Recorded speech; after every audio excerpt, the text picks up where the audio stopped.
نو عبدالرحمن بابا فرمایي وایي که په عمر مړېدل غواړې دا نشته، که په عمر مړېدل غواړې دا نشته، او یا د مرګه خلاصېدل غواړې دا هم نشته، او د اوربشو نه غنم نه پیدا کېږي چې ازغي کرې او ګل غواړې دا هم نشته، او د پولیسرات په نرۍ لاره د منزل دی په هوا که تېرېدل غواړې دا هم نشته.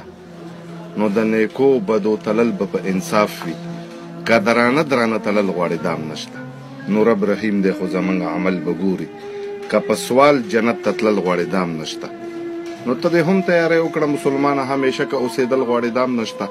مرسلان پیغمبران مرګي خاموش کړل، په چلول سره که تلل غواړې دا هم نشته. او د طاقتور مرګي خلاصې نشته رحمانه، واپسۍ کې که راتلل غواړې دا هم نشته. او خدای خبر چې د دین کار کې ولې لټې په تنه باندې د اوښ په شانتې غټې، په قیام او په رکو باندې پوی نه شوې، په مانځه کې د خوږېږي د ملا پټې، او د دنیا دپاره ښه تعلیم یافتی لکه قارون، خو د مذهب دپاره نه پوهېږي جټې. نو د دنیا ګټه پوره نه شوه رحمانه، نورې وکړه اخرت دپاره ګټې. او په خپل ځان کې خوند پیدا کړه چې خوند واخلې د جهانه، داسې مه وایه رحمانه چې بېکاره زمانه شوه. او څنګه ځان چې د انسان په ټولي بولې، هر انسان ته د انسان په نظر ګوره. او په دنیا کې که د سل چته مکان وي، مکان نه دی، مقبرې ته د مکان په نظر ګوره. نو دوباره دې راتله نشته په دنیا. عمدن دې وار دی که دروغ کړې خو رښتیا، خو که اوچتې مرتبې د چا په کار وي، ښایسته کار دی د دعوت په دې دنیا. او که محنت او مشقت دی بس د دین دی، په کار نه دی بل محنت په دې دنیا. نو دا خبرې زه خپل ځان ته کړم یارانو، نه مې کار نه مې غرض ته په بل چا، خو نوم دا ستا او د بل اخلم ځان ته وایم دلګیر مشي که مې نوم واخېسته ستا. او د قیامت په ورځ به دا پوښتنه نه وي چې ته زوی وې د فلاني که د فلانا. نو اخر کمې خبرې تکبر نه ته ډکړی، دوکه مشي د دې عمر په بقا، که تمام جهان په خپله ګېډه وخوري، یاد به نه شي په درود او په ثنا، که تمامه دنیا واړه سره عمل شي زیات به نه کړي ستا قسمت په دې دنیا.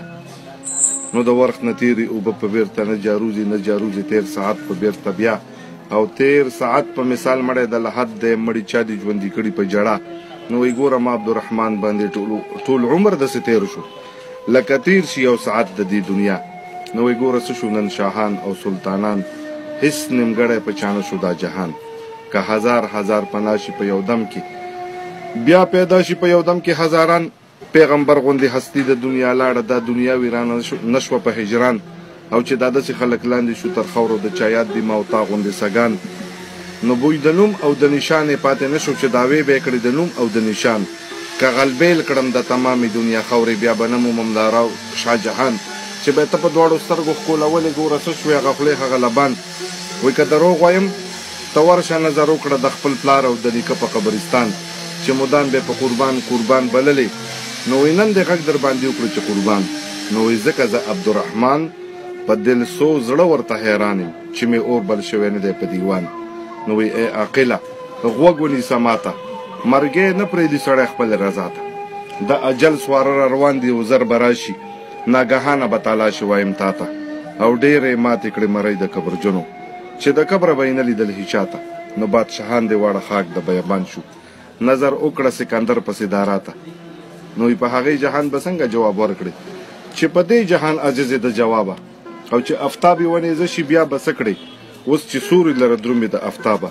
نو په ژوندینې توبه وباسه رحمانه، چې ماشر کې شرمنده نه شي مولا ته.